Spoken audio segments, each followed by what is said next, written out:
لا يحب اللہ الجہر بالسوء من القول الا من ظلم وکان اللہ سمیعا علیما. اللہ بری بات پکارنے کو دوست نہیں رکھتا، پسند نہیں کرتا مگر جس پر ظلم کیا جائے. اللہ خوب سننے والا، خوب جاننے والا ہے. اگر تم ظاہر کر کے بھلائی کرو یا چھپا کر یا برائی کو معاف کر دو تو یاد رکھو اللہ بھی بڑا معاف کرنے والا، بڑا قادر ہے. ان آیتوں کے بہت سے مفہوم تفاسیر میں ہمیں پتہ چلتے ہیں. ایک چیز پتہ چلتی ہے کہ کسی پر بد دعا کرنا شان اسلام کے خلاف ہے. حدیث کے مفہوم کے مطابق گالی اور بد دعا پلٹ کے اور لعنت پلٹ کے دینے والے کے اوپر واپس آتی ہے. پہلے تو وہ ڈھونڈتی ہے جس پہ آپ نے ڈالی وہ اس کا مستحق نہیں ہوتا، پھر اللہ کے پاس جاتی ہے، اللہ واپس پھر پلٹاتے ہیں اس شخص پہ جس نے یہ دی ہوتی ہے. تو اس لیے کسی کو گالی مت دیں. اور ویسے بھی دنیا میں دیکھیں آپ، گالی آپ ایک دے وہ دو دیتا ہے، پلٹ کے آتی ہے نا. بددعا دے تو وہ زیادہ بددعائیں دیتا ہے. تو لعنت یہ چیز تو ویسے بھی اللہ نے اپنے ہاتھ میں رکھی سے تو کوئی اور ڈال ہی نہیں سکتا. یعنی ہم کون ہوتے کسی کو کہنے والے کہ تم اللہ کی رحمتوں سے محروم ہو؟ ہم اس نہیں کہہ سکتے. رب جانتا ہے اس کا معاملہ کیا ہے. ابن عباس رضی اللہ عنہ فرماتے ہیں اللہ کسی پر بد دعا کرنے کو پسند نہیں فرماتا، البتہ مظلوم ظالم پر بد دعا کر سکتا ہے، لیکن مظلوم کو بھی صبر کرنا ہی بہتر ہے. تو مظلوم کر سکتا ہے. پھر ایک اس کا لیا گیا، پہلے ایک حدیث سنا کے آگے چلتے ہیں. حضرت عائشہ صدیقہ رضی اللہ عنہا کی کوئی چیز چوری ہوگی تو بد دعا کرنے لگی. آپ صلی اللہ علیہ وسلم نے فرمایا اس کا بوجھ کیوں ہلکا کری ہے؟ یعنی دنیا میں اس کو سزا مل جائے گی اور دنیا کی کیا سزا ہے زیادہ سے زیادہ، لیکن آخرت کی سزا بڑی سخت ہے. لیکن اب یہ نہیں مطلب کہ میں کسی کو کچھ نہیں کہوں گی، آخرت میں ان کا حشر دیکھوں گی. معاف کرے گا، اس لیے معاف کر دیں گے تاکہ حشر کے میدان میں اللہ تعالیٰ ہمیں معاف کرے گا. پھر اس کے ایک یہ بھی تفسیر کی جاتی ہے کہ اگر کسی مظلوم کو ظالم بہت تنگ کرتا ہے تو وہ اپنی داد رسی کے لیے ایسے شخص کے پاس جا سکتا ہے جو اس کی داد رسی کرے گا. ادروائز اس کی غیبتیں کرنا، اس کی برائیاں کرنا، اس کو بدنام کرنا یہ بھی اسلام میں پسندیدہ نہیں. ٹھیک ہے. آپ صلی اللہ علیہ وسلم کے دور میں ایک شخص تھا، وہ اس کا اپنے پڑوسی اس کو بہت تنگ کرتا تھا. آپ صلی اللہ علیہ وسلم کے پاس آیا کہ میں کیا کروں گا. آپ نے فرمایا سارا سامان لے سڑک پہ بیٹھ جا، جو پاس سے گزرے بتا میں کیوں بیٹھا ہوں. آخر اس شخص نے اپنا سارا سامان لیا، راستے پہ بیٹھ گیا. جو شخص گزرتا تھا پوچھتا تو کہتا میرا ہمسایہ استاتا ہے، میں بڑا ہی تنگ ہوں، میں بڑا ہی تنگ ہوں. گزرنے والا کہتا ہوا چلا جاتا تھا کہ اس کو اللہ ہدایت دے، اللہ اس کو ذلیل کرے جو اپنے ہمسائے کو اتنا تنگ کرتا ہے. جب ہمسائے نے دیکھا کہ اتنے لوگوں کی بد دعائیں ہوئی، اتنے لوگوں کی کے سامنے میری انسلٹ، تو اس نے آ کے منتیں کی اور کہا اپنے گھر واپس چلو، اب میں تمہیں نہیں ستاؤں گا. تو ایسے بندے کے پاس جو آپ کو داد رسی کا کوئی طریقہ بتائے. ٹھیک ہے. ادروائز غیبت کرنا، ہر وقت برائیاں کرتے رہنا، جیسے ہم اپنے شوہروں کی کرتے رہتے ہیں، سسرال والوں کی کرتے رہتے ہیں، کیا دل کی سیٹسفیکشن کے لیے. دل کا بوجھ ہلکا ہو جاتا ہے. آپ نے دل کا بوجھ ہلکا کیا اور کمر کا بوجھ بڑھا لیا، قبر کا بوجھ بڑھا لیا، حشر کے میدان کا بڑھا لیا. آپ نے جو عورتوں کی زیادہ تعداد دیکھی جہنم میں، وہ کون تھی؟ مردوں کی ناشکری بن. ٹھیک ہے. اور اسی لیے کہا گیا کہ ضرور آپ کریں، جب آپ کا مسئلہ حل نہ ہو اس سے کریں جو آپ کو نصیحت کرے، آپ کے گھر کی بات پھر وہ آگے کسی کو نہ بتائے اور آپ کو طریقہ بتائے کہ یہ طریقہ ہے، اور اچھا آپ طریقے پہ عمل کریں یا نہ کریں، پر آگے نہ جا کے بتائیں مجھے اس نے کہا تھا. یہ بھی غلط ہو جاتا ہے کہ اچھا وہ بیٹھی یہ کام کر رہی ہے. تو اس لیے طریقہ جو بتاتا ہے اس پہ عمل کریں اور خاموشی سے، کیونکہ آپ کا جو جس کو آپ سلیکٹ کر رہی ہے پہلے تو یہ دیکھیں آپ کس سے پوچھ رہی ہیں، تو اس سے بات کریں جو آپ کے لیے داد رسی کر سکے. اور پھر اگر وہ طریقہ بتاتا ہے سوٹ کرتا ہے اس پہ عمل کرے، نہ سوٹ کرے انسان ہے نہ عمل کرے. تو بہت سے اس کے تفسیر میں بتایا جاتا ہے بد دعا نہ دیں، گالی نہ دیں، غیبت نہ کریں، اونچی آواز میں بولے مت. الجہر بالسوء، ہم چیختے ہیں کس بات پہ جو ہمیں بری لگتی ہے، پھر ہم 2-4 صلوات بھی ساتھ سنوا دیتے ہیں، 2-4 گالیاں بھی نکال دیتے ہیں. بچوں کو ہم کیا کہتے ہیں؟ بیڑا غرق ہو تمہارا، ستیہ ناس ہو تمہارا. یہ کیا بات ہے؟ اللہ اس کو پسند نہیں کرتا. ٹھیک ہے. بہت سے جملے ہمارے ذہن میں آتے ہیں، میں مرتی کیوں نہیں، میری زندگی عذاب میں ڈالی ہوئی ہے. عجیب عجیب سی باتیں. ان تمام باتوں سے اپنی یعنی سمجھنے کی یہاں ایک آپ کو بات کرنے کا سلیقہ بھی بتایا جا رہا ہے, طریقہ بھی بتایا جا رہا ہے. اب دل کے اندر سب کچھ رہے گا تو غبار بھی رہے گا. آپ اس بندے سے ڈسکس کریں جو اس کا کوئی آپ کو سولوشن دیتا ہے. تو یہ ساری چیزیں آتی ہیں. اللہ تعالیٰ سنتا ہے, جانتا ہے, اسے معلوم ہے کہ آپ کے سولوشن کے لیے ڈسکس کر رہی ہیں, دل کا بوجھ ہلکا کر رہی ہے یا اس کو بدنام کر رہی ہے اور غیبتیں کر رہی ہے. وہ بیچارہ آ کے صفائی پیش ہی نہیں کر سکتا, اس کو پتہ ہی نہیں. اور ہم کیا کہتے ہیں, ہم تم سے بات کرتے ہیں آگے نہ بتانا, بس دل کا بوجھ ہلکا ہو گیا. نہیں ہلکا ہوا, اس کو بھی آخرت خراب کر گئی. جس کے کانوں میں آپ ڈال رہے ہو بیٹھی آپ کی غیبتیں سن رہی ہے, آپ کے سسرال کی اور آپ کے شوہر کی اور آپ کے بچوں کی یا آپ کے فرینڈز کی, اور اپنا بھی آپ قبر بھاری کر رہی ہیں. تو ان چیزوں سے اپنے آپ کو بچائے جائے.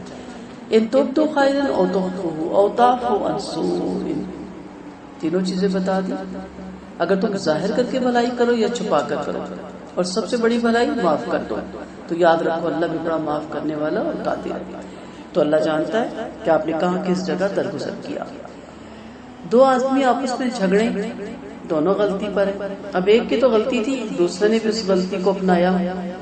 اگر کوئی ایک صحیح ہوتا تو جھگڑے کی جگہ سے ہٹ جاتا, جھگڑا ختم ہو جاتا. یہ اپنائیں عادت. یہ کہنا ضروری نہیں کہ تم غلط ہو, یہ کہنا ضروری نہیں ہوتا.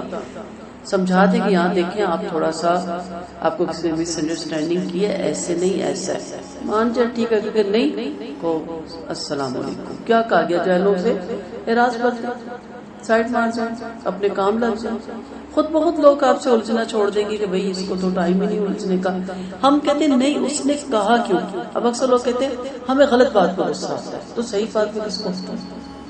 پاگل ہے ہم صحیح بات پہ غصہ کریں گے, دیوانے تو نہیں ہے نا. غلط بات پہ تو غصے کو پی جانے کا کام ہے. اللہ ہماری غلط باتوں پہ برداشت کرتا ہے نا. کتنی صبح سے رات تک, کتنی اس کی حقوق میں کمی کوتاہیاں, کتنے اس کے احکامات سے روگردانی, اس کو تو غصہ نہیں آتا. اور اللہ نہ کرے جب آ گیا تو پھر آپ دیکھیں کہ اس کا غضب کیا ہوگا, شدید العقاب بھی ہے نا. تو رحمت العالمین صلی اللہ علیہ وسلم نے فرمایا دو گالیاں دینے والوں میں ابتدا کرنے والا مجرم ہے, بشرطیہ مظلوم حد سے نہ آگے بڑھے. اور یہ بھی فرمایا کہ آسان طریقے سے شر کو دور کرنے کی کوشش کرو, کوئی ایسے طریقے سے نہیں کہ جس سے یہ مزید بڑھے. اللہ نیکی کو دیکھ رہا ہے, چھپا کے کرے ظاہر کرے سب کو دیکھ رہا ہے. اسی وجہ سے ایک حدیث کا مفہوم ہے کہ عرش اٹھانے والے فرشتے اللہ کی پاکی بیان کرتے ہیں.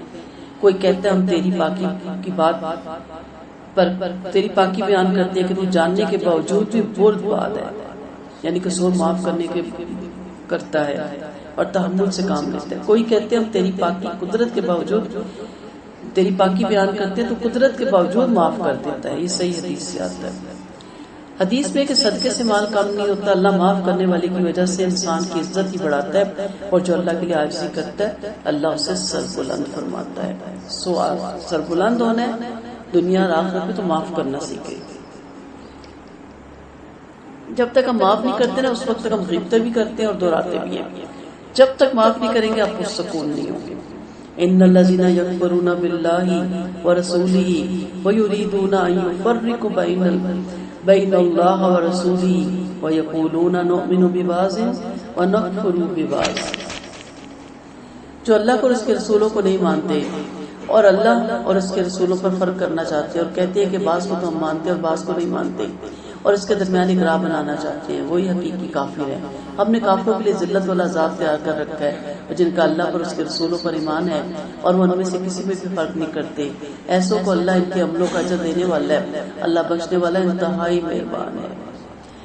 یہاں بتایا جایا گیا کہ اللہ ان بے ایمانوں کو ڈرا رہا ہے جس پر اور اس کے رسولوں پر جو اللہ پر اور اس کے رسولوں پر ایمان نہیں لاتے, یعنی یہودیوں اور عیسائیوں کو دھمکی دی جا رہی ہے. اس میں ہم لوگ بھی شامل ہیں. اگر خدا نہ خواستہ ہم بھی اگر فرق کرتے ہیں, بعض نبیوں کو وہ ایمان لاتے تھے بعض کو جھٹلاتے تھے. ہم نبیوں پہ تو الحمدللہ ہمارا ایمان ہی مکمل نہیں ہوتا کہ ہم تمام انبیاء کو نہ مانیں, لیکن ہم آگے فرقہ بندی پہ بہت زیادہ الجھ گئے. یہ ان کی محض نفسیات تھی اور قدیمی عبادت تھی, نفسانیت تھی اور قدیمی عبادت تھی. اسی کے ان کے باپ دادا آدی تھے, ان کے پاس کوئی دلیل نہیں تھی. یہ بات صرف عصبیت کی وجہ سے کرتے تھے, ضد کی وجہ سے کرتے تھے. تو جب آپ کسی کا انکار کرتے تو آپ کے اندر کیا آ جاتی ہے؟ ہٹ درمی اور ضد. اگر وہ پرفیکٹ ہے، وہ صحیح بات کر رہا ہے تو ایکسپٹ کریں، چاہے آپ کا دشمن. آپ کہ جی ٹھیک ہے میری اس سے نہیں بنتی، لیکن بات اس نے 16 آنے ٹھیک کی ہے. لیکن جب ضد ہوتی ہے کہتے ہیں رہنے دو اس کی تو بات ہی نہ کرو. ہم سننے کی بھی روادانی، اندر کیا ہوتا ہے؟ ضد بازی. یہ یہودیوں اور عیسائیوں کی روش ہے. مسلمانوں کو یہ بات سوٹ نہیں کرتی. اہل کتاب آپ سے یہ درخواست کرتی ہے کہ آپ ان پر آسمان سے کتاب اتاریں. موسیٰ سے تو اس سے بھی بڑی درخواست کی تھی اور کہا تھا کہ آپ ہمیں کھلم کھلا اللہ کو دکھا دیں. آخر ان کے ظلم کی وجہ سے انہیں کڑا کے نہا لیا. پھر انہوں نے اپنے پاس کھلے کھلے دلائل آ جانے کے بعد بھی بچڑے کو معبود بنا لیا. مگر ہم نے اسے بھی معاف کر دیا اور ہم نے موسیٰ کو کھلی حجت دی اور غلبہ دیا. اور ہم نے ان سے عہد لینے کے لیے ان پر کوئی طور پہاڑ اٹھایا اور انہیں حکم دیا کہ دروازے میں سجدہ کرتے ہوئے داخل ہونا، اور یہ بھی حکم دیا کہ ہفتے میں زیادتی نہ کرنا، اور ہم نے ان سے ایک مضبوط عہد لے لیا. پہلے پارے میں اس کی ساری تفصیل گزر گئی، الحمدللہ آپ کو یاد کیا. فَبِمَا نَقْضِهِمْ مِيثَاقَهُمْ وَكُفْرِهِمْ بِآيَاتِ اللَّهِ وَقَتْلِهِمُ الْأَنْبِيَاءَ بِغَيْرِ حَقٍّ وَقَوْلِهِمْ قُلُوبُنَا غُلْفٌ بَلْ طَبَعَ اللَّهُ عَلَيْهَا بِكُفْرِهِمْ فَلَا يُؤْمِنُونَ إِلَّا قَلِيلًا. اس طرح کی باتیں کرنے سے، اس طرح کے اعمال کرنے سے اللہ تعالیٰ دلوں پہ مہر لگا دیتا ہے. یہ سزا ان کے عہد توڑنے کی وجہ سے، اللہ کی آیتوں کو نہ ماننے کی وجہ سے، ناحق نبیوں کو قتل کرنے کی وجہ سے، ان کے یہ کہنے کی وجہ سے کہ ہمارے دلوں پر پردے پڑے ہوئے ہیں، بلکہ اللہ نے ان کے کفر کی وجہ سے ان کے دلوں پہ مہر لگا دی. لہٰذا ان میں تھوڑے کے علاوہ ایمان نہیں لائیں گے. اور ان کے کفر کی وجہ سے، مریم پر عظیم بہتان باندھنے کی وجہ سے، اور ان کے اس کہنے کی وجہ سے کہ ہم نے مسیح عیسیٰ بن مریم کو جو اللہ کے رسول ہے قتل کیا، حالانکہ انہوں نے ان کو نہ قتل کیا نہ صلیب پر چڑھایا، لیکن ان کے لیے ان کے مشابہ صورت بنا دی گئی. اور جن لوگوں نے ان کے بارے میں اختلاف کیا وہ ان کی جانب سے شک میں ہے. ان کے پاس سوائے گمان کے پیروی کے اور کچھ نہیں ہے. یقیناً انہوں نے ان کو قتل نہیں کیا، بلکہ اللہ نے اپنی طرف انہیں اٹھا لیا. اللہ بڑی عزت والا، بڑی حکمت والا ہے. کوئی بھی اہل کتاب حضرت عیسیٰ علیہ السلام پر ان کی موت سے پہلے ایمان لائے بغیر نہ رہیں گے، اور قیامت کے دن وہ اس پر گواہ ہوں گے. یہ ساری تفصیل آپ پڑھ چکے ہیں. نئی چیز اس میں بتانے سے پہلے پھر یہی کہوں گی کہ اس طرح کے کلام جس میں اللہ اور اس کے رسولوں کی تکذیب یا علماء کی انسلٹ ہوتی ہے، تذلیل ہوتی ہے، دلوں پہ مہر لگنے کا سبب بنتا ہے. ہم کون، ہماری اوقات کیا؟ ایک عالم اتنے سال پہلے سیکھتا ہے اور پھر اتنے سال وہ عبادت میں لگا دیتا ہے. صبح سے شام اس کی عبادتیں دیکھیں، پھر اس کی تبلیغ دیکھیں، پھر اس کے لیے جان پہچانی دیکھیں، اور ہم بڑے آرام سے کہہ دیتے ہیں میں اس کو نہیں مانتی، میں اس عالم کو، وہ صحیح نہیں ہے. ہمیں کسی نے حق نہیں دیا. ہر کوئی جنت کمانے کے لیے نکلا ہے، ہر ایک کا طریقہ اپنا ہے. صحیح ہے یا غلط یہ بھی مجھے اختیار نہیں دیا، اللہ کے پاس یہ اختیار ہے. ہمارا کام ہے ہم قرآن و سنت کے مقلد ہوں، قرآن و سنت پہ جس کو اس کی پڑتال کریں. جو قرآن و سنت کے مطابق وہ بات کہتے ہیں وہ بات لے لیں، اور جو وہ بات نہیں اس قرآن و سنت کے خلاف ہے اسے چھوڑ دیں. آپ کو کون کہتے ہیں کہ اس کی ایک بات کو پکڑ کے اس کی ساری باتوں کو آپ کہہ دیں کہ وہ غلط ہے؟ اگر وہ غلط ہے تو اللہ کے ساتھ اس کا معاملہ ہے، اگر جو وہ صحیح باتیں بتاتے ہیں وہ آپ لے لیں. تو اس لیے ایسی باتوں سے اجتناب کریں. یہ برقعے والیاں ایسی ہوتی ہیں، یہ داڑھیوں والے ویسے ہوتے ہیں، مسجدوں میں عجیب تماشے، یا مدرسوں میں عجیب طریقے، یہ باتیں آپ کے دلوں پہ مہر لگاتی ہیں. یہ مساجد ہی ہیں، یہ مدارس ہی ہیں کہ دین ہم تک محفوظ ہے. یہ مؤذن ہی ہے جس کی اذان آج بھی ہمارے شہروں میں، ہمارے گاؤں میں، ہمارے دیہاتوں میں گونجتی ہے. یہ وہی طبقہ جس نے ابھی تک اسلام کو زندہ رکھا ہوا ہے، جن کی ہم انسلٹ کرتے ہیں، جن کی ہم تذلیل کرتے ہیں، جن کو ہم بیٹیاں دینا تو پسند ہی نہیں کرتے، جن کو ہم صرف صدقے خیرات دینے کے قابل سمجھتے ہیں. یہ رسپیکٹ کے قابل لوگ ہوتے ہیں جن کی ہم اٹھتے بیٹھتے تذلیل. اور اگر کوئی ایکٹر آ جائے، کوئی سٹار آ جائے تو ہم اس کے ہاتھ چومتے ہیں، اس سے آٹوگراف لیتے ہیں، اس کے ساتھ پکچرز بنواتے ہیں اور اسے بتاتے ہیں، اور پھر فیس بک پہ چڑھا دیتے ہیں مجھے فلاں شہر میں فلاں ایکٹر ملا. کتنا المیہ ہے. تو دونوں ہی چیزیں مہر لگانے والی ہیں. تو کچھ نہیں ہو رہا، نئی اسلام پہ چلا جا رہا. خدا نہ خواستہ زبان کو کنٹرول میں رکھے کہ اللہ تعالیٰ توفیق دے، اللہ تعالیٰ سمجھ بوجھ دے، مجھے بھی اس قابل کر، میں بھی شرعی پردہ کر سکوں. یہ کیسے کر لیتے ہیں ہم؟ الٹا کہتے ہیں ایسے جو گھونسلے بنائے ہوئے. تو ان چیزوں سے آپ نے بچنا ہے. دوسری چیز ہم نے اس میں دیکھی کہ مسیح یعنی عیسیٰ علیہ السلام آئیں گے اور ان پہ سب دوبارہ اسلام لائیں گے. مسیح کی موت سے پہلے ہر عیسائی آپ پر ایمان لائے گا، یعنی ہر اہل کتاب عیسیٰ کی موت سے پہلے ان پر ایمان لائے گا۔ نبی کریم صلی اللہ علیہ وسلم نے فرمایا اس کی قسم جس کے ہاتھ میں میری جان ہے، قریب ہے کہ ابن مریم تم میں اتریں گے۔ یہ قرب قیامت کی جو نشانی ہے نا 10، اس میں سے یہ نشانی ہے، آخری نشانیوں میں سے یہ نشانی ہے۔ پھر عادل اور منصف بن کر صلیب توڑیں گے، خنزیر کو قتل کریں گے، جزیہ موقوف کر دیں گے، مال کی اس قدر کثرت ہوگی کہ کوئی اسے قبول نہیں کرے گا، انسان کے لیے ایک سجدہ دنیا اور معافی سے بہتر ہوگا۔ ابو ہریرہ کہتے ہیں اگر تم چاہو تو یہ آیت پڑھ لو۔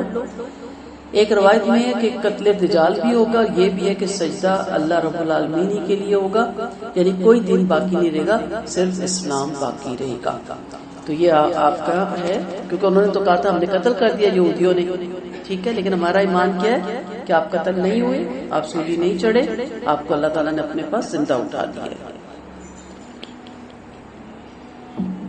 فَبِظُلْمِهِمْ مِنَ الَّذِينَ هَادُوا حَرَّمْنَا عَلَيْهِمْ طَيِّبَاتٍ أُحِلَّتْ لَهُمْ وَبِصَدِّهِمْ عَنْ سَبِيلِ اللَّهِ كَثِيرًا۔ پھر یہودیوں کے ظلم کی وجہ سے ہم نے ان پر کتنی ہی پاک چیزیں حرام کر دی جو ان پر حلال تھی، اور اس وجہ سے بھی کہ بہت لوگوں کو اللہ کی راہ سے روکتے تھے، اور ان کے لیے سود لینے کی وجہ سے بھی، حالانکہ وہ سود سے روک دیے گئے تھے، اور اس وجہ سے بھی کہ وہ ناحق لوگوں کا مال کھاتے تھے۔ ہم نے ان میں سے کافروں کے لیے دردناک عذاب تیار کر رکھا ہے، لیکن ان میں سے پکے علم والے اور ایمان والے اس کتاب پہ بھی مان لاتے ہیں جو آپ کی طرف اتاری گئی، اور ان کتابوں پر بھی جو آپ سے پہلے اتاری گئی۔ یہ پابند ہیں، نماز پڑھتے ہیں، زکوٰۃ دیتے ہیں، اللہ پر پچھلے دن پر یعنی قیامت کے روز پر یقین رکھتے ہیں، ہم انہیں اجر عظیم دینے والے ہیں۔ اب یہاں سود خور کا شروع کے باروں میں تفصیل سے آیا، انہیں بھی منع تھا، یہود و نصارہ میں بھی سود منع ہے، یعنی اللہ نے انہیں سود سے منع فرمایا، پھر بھی انہوں نے سود لیا اور سود لینے کے لیے ہیلے تراشے۔ یہ تو ہیلے تراشے کی عادت تھی نا، ہماری بھی عادت پڑ کے ہم نے سود کو پروفٹ کا نام دے دیا، اور باطل طریقے سے لوگوں کے مال اڑاتے ہیں۔ ہم رشوت کہتے ہیں کہ اس کا اتنا بڑا کام کیا تو میرا حق نہیں بنتا کہ میں کچھ اماؤنٹس لے لوں۔ اس جرم میں ہم نے بعض حلال چیزیں پھر ان پہ حرام کر دی۔ پھر فرمایا ہم نے کافروں کے لیے دردناک عذاب تیار کر رکھا ہے۔ کیا آج ایسی ایسی بیماریاں نہیں ہیں کہ حلال بھی نہیں کھا سکتے؟ اس دولت کا کیا فائدہ کہ آپ 1.5 لاکھ کے پلنگ میں سو نہیں سکتے، آپ کو نیند نہیں آتی، اور اس نیند کے لیے آپ گولیاں کھاتے ہیں، اور بعض دفعہ گولیاں کھا کے بھی نیند نہیں آتی۔ آپ کسی کو نہ ستائیں، نہ کسی کو رلائیں، نہ کسی کا دل دکھائیں، نہ لینے دینے میں وہ دیکھیں کیسے گہری نیند آئے گی۔ دیکھیں مزدوروں کو فٹ پاتھ پہ خراٹے لے رہے ہوتے ہیں، آپ تھک کے سوئیں۔ اچھی نیند کے لیے اچھا دل گزارنا ضروری ہے، یہ یاد رکھیے، اچھی نیت بھی ہونا ضروری ہے، خلوص بھی ہونا ضروری ہے۔ جب کسی کا دینا ہی نہیں، کوئی ڈر ہی نہیں، کوئی کھٹکا ہی نہیں، چلے آپ دھڑلے سے برائیاں کر رہے ہیں، کوئی کھٹکا نہیں، روح تو گلٹ ہے نا۔ اب روح کو کیوں نہیں نیند آ رہی، آپ کو سمجھ نہیں آتی، سکون ہی نہیں مل رہا، وہ کیوں سکون سے سوئے گی؟ اس کو پتا ہے آپ جہنم کے لیے اس کو تیار کر رہے ہیں، اور اس جسم کو لے کے آپ جہنم میں چلے جائیں گے، تو اس لیے نیندیں نہیں آتی۔ تو دنیا میں بھی تو عذاب مل رہا ہے نا۔ یہ ایسی بیماری لاحق ہوتی ہے کہ رکھا جگہ خرچ ہو جاتا ہے، دیوالیاں نکل جاتا ہے، یا ایسے ایسے حادثے ہوتے ہیں کہ پورا خاندان، اور ایسے لوگوں کا اللہ تعالیٰ ہر ایک کو اپنی حفاظت میں رکھ کے ختم ہو جاتا ہے۔ بطور آزمائش بھی آیا ولیوں پہ، لیکن کبھی دیکھا کرے نا کہ ایسا کیوں ہو رہا ہے۔ تو جو دین میں ثابت قدم ہو اور مفید علم کے ماہر ہوں، راسخ فی العلم ہو، سورۃ آل عمران میں ہم نے پڑھا نا، ابن واس رضی اللہ عنہ فرماتے ہیں سعید میں ابن سلام سلبہ اور زائد بن پساران سعید اسعد اور اسید بن عبیدہ کے بارے میں تھی جو مشروع ہوئے اسلام ہو گئے تھے، اور آپ صلی اللہ علیہ وسلم نے ان کی تصدیق کی تھی۔ یعنی ایسے لوگ بھی ہیں نا کہ تم میں علم والے ہیں، ایمان والے ہیں، کتاب والے ہیں۔ یہ ہر دفعہ ہر سال ہر صدی میں کوئی چند لوگ ہوتے ہیں، کیوں؟ کیونکہ دنیا کا مفاد ان کے زیادہ آڑے آئے ہوتا ہے۔ اِنَّا أَوْحَيْنَا إِلَيْكَ كَمَا أَوْحَيْنَا إِلَىٰ نُوحٍ وَالنَّبِيِّينَ مِن بَعْدِهِ وَأَوْحَيْنَا إِلَىٰ إِبْرَاهِيمَ وَإِسْمَاعِيلَ وَإِسْحَاقَ وَيَعْقُوبَ وَالْأَسْبَاطِ وَعِيسَىٰ وَأَيُّوبَ وَيُونُسَ وَهَارُونَ وَسُلَيْمَانَ وَآتَيْنَا دَاوُودَ زَبُورًا۔ ہم نے آپ کی طرف اسی طرح وحی بھیجی جس طرح نوح کی طرف اور ان کے بعد بڑے پیغمبروں کی طرف بھیجی۔ مسکین اور ادی بن زائد یہ یہودی تھے، دو ان کے نام ہیں۔ بولے کہ ہمارے خیال میں اللہ نے موسیٰ کے بعد کسی انسان پہ کچھ نہیں اتارا۔ یہ آیتیں اتری، ہم نے ابراہیم، اسماعیل، اسحاق، یعقوب اور ان کی اولاد عیسیٰ، ایوب، یونس، ہارون اور سلیمان کی طرف بھی وہی بھیجی۔ یہ سارے انہی میں آئے تھے نا، لگاتار انہی میں پیغمبر آئے تھے۔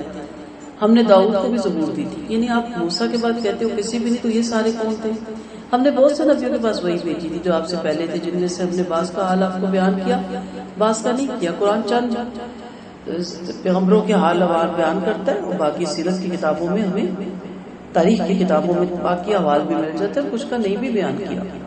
اور اللہ نے موسیٰ سے کلام کیا، اپنے رسول خوشخبری سنانے والے اور ڈرانے والے بنا کر بھیجے، تاکہ رسولوں کے بعد لوگوں کی اللہ پر حجت باقی نہ رہے، اور اللہ بڑے غلبے والا اور بڑی حکمت والا ہے۔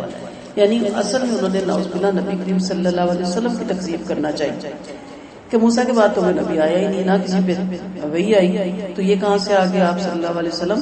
تو پھر انہیں کہا گیا اچھا یہ باقی سارے پھر ان کی بھی تکذیب کر دو اگر میرے پہ وہی نہیں آتی۔ لیکن اللہ یشہد، ضرورت نہیں تھی ان کی گواہی کی، کہا اللہ اس کتاب کے ذریعے جس نے آپ کے پاس اپنے علمی کمال کے ساتھ آپ کو بھیجا، خود آپ کی نبوت کی شہادت دے رہے تھے، بما انزل علیک انزلہ بعلمہ، اور فرشتے بھی شہادت دے رہے ہیں، اور اللہ کا گواہ ہونا کافی ہے جو کافروں اور دوسروں کو بھی اللہ کی راہ سے روک رہے ہیں، یقیناً وہ دور والی گمراہی میں جا پڑے۔ جو لوگ منکر ہے اور ظالم ہے، بلا شبہ اللہ نے بخشنے والا نہیں اور نہ انہیں راہ پر لانے والا ہے، سوائے جہنم کی راہ کے جس میں وہ ہمیشہ ہمیشہ رہیں گے، اور یہ سزا اللہ کے لیے بہت ہی آسان ہے۔ اے لوگوں، تمہارے پاس یہ رسول حق لے کر آئے ہیں، لہٰذا ایمان لے آؤ، یہ ایمان تمہارے لیے بہتر ہوگا، اور اگر تم کفر اختیار کرو گے تو یاد رکھو اللہ ہی کافی ہے جو کچھ آسمانوں میں ہے اور زمین میں ہے، اللہ خوب جاننے والا ہے، بڑی حکمت والا ہے۔ رحمت العالمین صلی اللہ علیہ وسلم کی گواہی اللہ دے رہے ہیں۔ پہلی آیتوں میں ضمن نبوت کا ثبوت اور نبوت کے منکروں کی تردید تھی، کیونکہ آپ کی نبوت کو مشرک اور اہل کتاب نہیں مانتے تھے، اس لیے یہاں فرمایا کہ اللہ آپ کی رسالت پر گواہ ہے اور اللہ نے آپ پر قرآن اتارا ہے۔ اگر آپ نبوت کو مشرک اور کافر آپ کی نہیں مانتے تو نہ مانیں، اللہ کی شہادت کافی ہے۔ پھر قرآن بھی اللہ کا علم ہے، فرمایا اللہ نے قرآن اپنے علم کے ساتھ اتارا، یعنی اس میں اللہ کا وہ علم ہے جس سے اللہ اپنے بندوں کو آگاہ کرنا چاہتا ہے۔ غلبے والی بھی اس میں حدیث ہیں، آیتیں ہیں، روشن اور ہدایت والی بھی اس میں آیتیں ہیں، حق اور باطل میں فرق کرنے والی بھی آیتیں ہیں، اللہ کے پسندیدہ اور ناپسندیدہ کاموں کی بھی آیتیں ہیں، اور اس میں ماضی اور مستقبل کا علم غیب بھی موجود ہے، اللہ کی صفات بھی اس میں موجود ہے جس کو نہ کوئی نبی جانتا ہے، نہ کوئی رسول اور نہ کوئی مقرر فرشتہ، یعنی ایسی صفات بھی ہیں جہاں تک ابھی تک رسائی نہیں جب تک اللہ ان کو ان سے آگاہ نہ کر دے۔ اسی لیے آیت الکرسی میں آیا نا، احاطہ نہیں کر سکتے آپ اس کے علم کا۔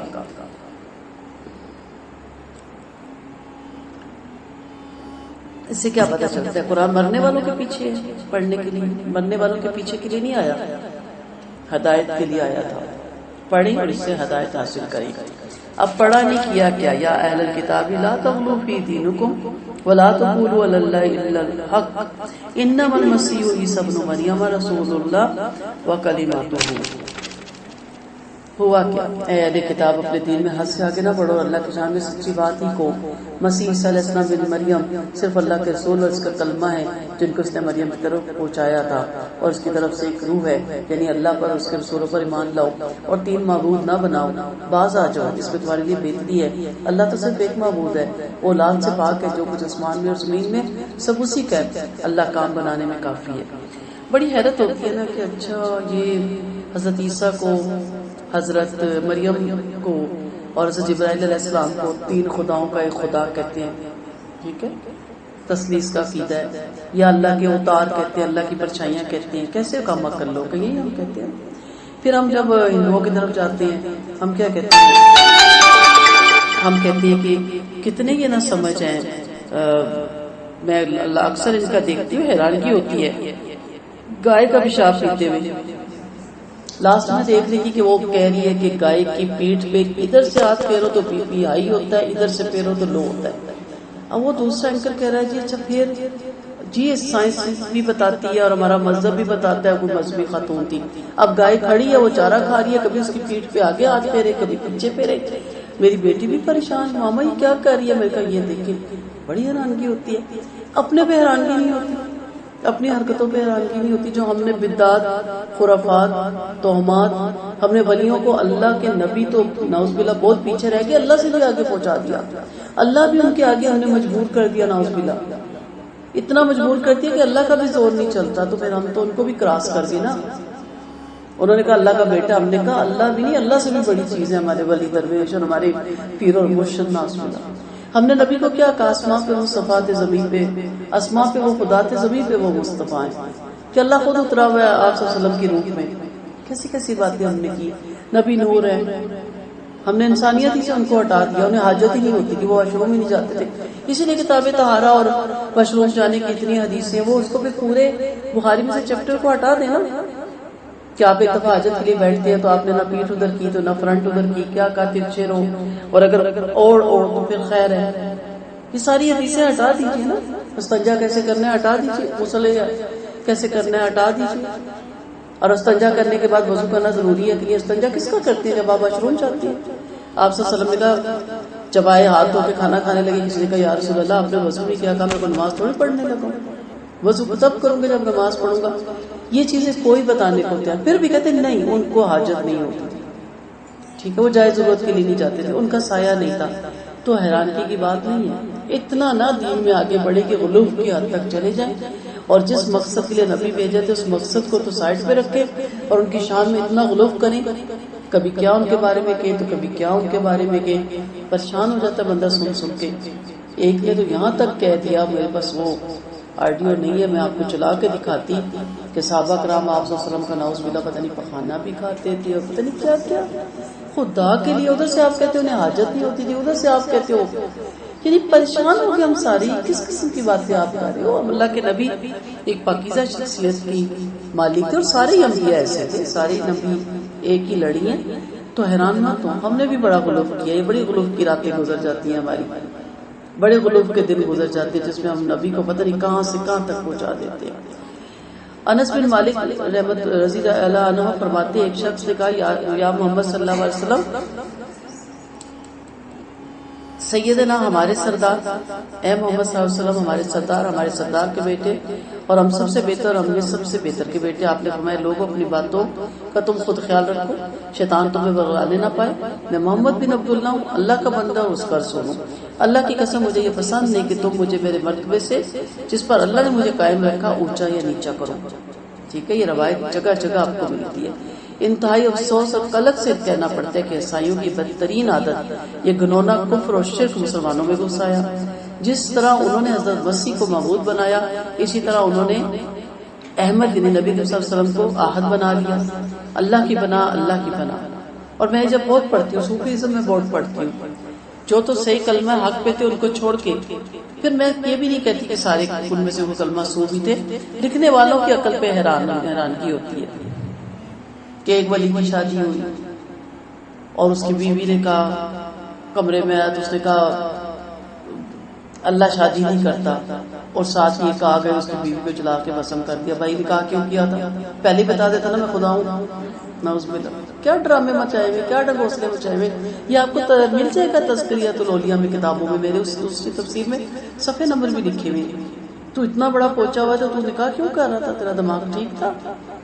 اور کہا میں احد ہوں, احد اکیلا ہوتا ہے, وہ شادی نہیں کرتا. ایسی ایسی باتیں پڑھنے کو ملتی ہیں کہ انسان کانوں کو ہاتھ لگاتا ہے. تو یہ اللہ کے رسول صلی اللہ علیہ وسلم اور اس کے اسلام میں انتہائی سخت گستاخی ہے. اس لیے ان چیزوں سے اپنے آپ کو جتنا ہو سکتا ہے اپنے آپ کو بچائیں, اور صاف مذہب جو ہمارا صاف ستھرا دین ہے, نرمی والا دین ہے, اس کو لیں. لَن يَسْتَنْكِفَ الْمَسِيحُ أَنْ يَكُونَ عَبْدًا لِلَّهِ وَلَا الْمَلَائِكَةُ الْمُقَرَّبُونَ. فرشتوں کو اللہ کی بیٹیاں یہ کہتے تھے نا, کہ مسیح اللہ کا بندہ بننے سے برا نہیں مانتے اور نہ مقرب فرشتے. ہم مجبور کریں کہ بندگی سے ہٹا کے ان کو نور کے درجے پہ لے جائیں یا خدائی بنا دیں. اور جو شخص اللہ کی عبادت کو عار سمجھے اور اس سے خود کو بڑا جانے, تو اللہ ان سب کو اپنے پاس جمع کرنے والا ہے. پھر جو ایمان لا کر نیک عمل کرتے رہیں, اللہ انہیں کے پورے پورے اجر دے گا اور اپنے فضل سے انہیں زیادہ بھی دے گا. لیکن جنہوں نے عار کی تھی اور غرور کیا تھا, اللہ انہیں دردناک عذاب دے گا, اور وہ اپنے غیر اللہ کو حمایتی اور مددگار نہیں پائیں گے. عبد القادر جیلانی کی مشہور روایت ہے نا, آپ کیسے گزر رہے تھے, بادل سے آواز آئی کہ عبد القادر جیلانی تیری ساری نمازیں معاف. وہ ایک دن منٹ میں رکے, انہوں نے کہا نبی کی تو معاف نہیں ہوئی, جو خاتم الانبیاء ہے اور اتنی ان کی شان ہے, میں کیسے اس قابل ہو گیا کہ میری نمازیں معاف اور دنیا میں. آپ نے فوراً کہا کہ اللہ شکر, مجھے سمجھ ہے دین کی, پھر آواز آئی کہ عبد القادر جیلانی تجھے تیرے علم نے بچا لیا. انہوں نے پھر ایک لمحے کو سوچا کہ علم کدھر سے آیا. انہوں نے فوراً کہا علم نے نہیں، میرے اللہ نے مجھے بچا لیا. علم کا تکبر تھا نا شیطان کو، تو شیطان آوازیں دے رہا تھا بار بار. آپ کو بھی بڑی تھپکی دیتا، آپ بڑے پہنچے ہوئے، آپ بڑے ولی، آپ بڑے نیک، آپ بڑے اچھے. مت تھپکیوں میں آئیں. ہم گناہگار ہیں، خطا کار ہیں. اللہ سے ہمیں گڑائیں گے اور اللہ سے ہمارے وقت معافی مانگتے رہیں گے. تو یہ بڑے اعزاز کی بات ہوتی ہے اللہ کا بندہ ہونا. سورۃ فجر میں اللہ کہتا ہے نا فادخلی فی عبادی وادخلی جنتی، میرے بندوں میں شامل ہو جاؤ. چند لوگ ہوں گے، ایک الگ ہی ایک گروپ ہوگا جو اس کی بندگی کا ہر وقت دم بھرتے تھے، جو اس کی بندگی کو اعزاز سمجھتے تھے، جو اپنے آپ کو غلامی میں دے کے رکھتے تھے. کوئی غلام ہوتا نا اچھا محبت کرنے والا اپنے آقا سے، اپنے آقا کے لیے جان دینے والا، تو دعا کریں کہ اللہ ہمیں اپنا بندہ بنا لے، اپنی بندگی میں لے لے. یا ایھا الناس قد جاءکم برہان من ربکم وانزلنا علیکم نورا مبینا فاما الذین آمنوا باللہ واعتصموا بہ فسیدخلهم فی رحمت منہ وفضل ویہدیہم الی صراط مستقیم. لوگوں تمہارے پاس تمہارے رب کے پاس سے دلیلیں آپ پہنچی اور ہم نے تمہاری طرف ایک ظاہری نور اتار دیا. پھر جو اللہ پر ایمان لے آئے اور اس کو مضبوط پکڑ لے انہیں اللہ اپنی رحمت اور فضل میں داخل کرے گا اور اسے سیدھی راہ پہ پہنچا دے گا. قرآن ایک نور ہے، ایک دیا سلائی ہے. اندھیرے کمرے میں دیا سلائی جلائیں تو کمرے میں پڑی ہوئی ساری چیزیں نظر آنے لگ جاتی ہیں. آپ ایک آیت کو بھی سمجھ لینا تو آپ کو اپنی ہر برائی سامنے اور اپنی ہر اچھائی کی سامنے نظر آ جائے گی. آپ کو اچھے برے کی تمیز ہوگی صرف اس صورت میں کہ جب آپ قرآن کو سیکھ لیں. لوگ آپ سے فتویٰ پوچھتے، فرما دیجئے اللہ خود تم کو کلالہ کے بارے میں فتویٰ دیتا ہے. اگر کوئی مالدار ولد مر جائے تو اس کی ایک بہن ہو تو اس کے چھوڑے ہوئے مال میں سے اسے 2/3 ملے گا، اور اگر بہن بھائی ہو تو بھائی کو 2 اور بہنوں کو کہنا ملے گا. اللہ تمہارے واسطے بیان کرتا ہے تاکہ تم گمراہ نہ ہو، اور اللہ ہر چیز کو خوب جانتا ہے. کلالہ کی تفسیر ہم نے پڑھی تھی. برارہ فرماتے ہیں صورتوں میں سب سے آخر میں سورۃ برات اور آیتوں میں یستفتونک فی النساء اتری. جابر بن عبداللہ فرماتے ہیں میرے پاس آپ صلی اللہ علیہ وسلم تشریف لائے، میں بے ہوش تھا، آپ نے وضو کر کے وضو کا پانی مجھ پہ ڈال دیا، اور ان کے بیٹا نہیں تھا، بیٹیاں تھیں. میں نے ہوش پہ آنے پہ پوچھا کہ میں کلالہ ہوں، میری میراث کیسے بٹے گی؟ اس پر آیت اتری. پہلے ہم یہ پڑھ چکے ہیں کہ 1/3 کی آپ کر سکتے ہو، باقی آپ کے عصبہ میں جائے گی. تو یہ کلالہ وہ ہوتا ہے جس کے نہ بیٹا ہو اور نہ باپ ہو، یعنی اس کے مردوں میں سے کوئی اس کی نسل میں نہ باقی رہ گیا ہو. باقی اگر اس کا بھائی ہے تو بہنیں ہے تو ان میں وہ پھر جو ان سے تقسیم ہو جائے گی. وآخر دعوانا ان الحمد للہ رب العالمین.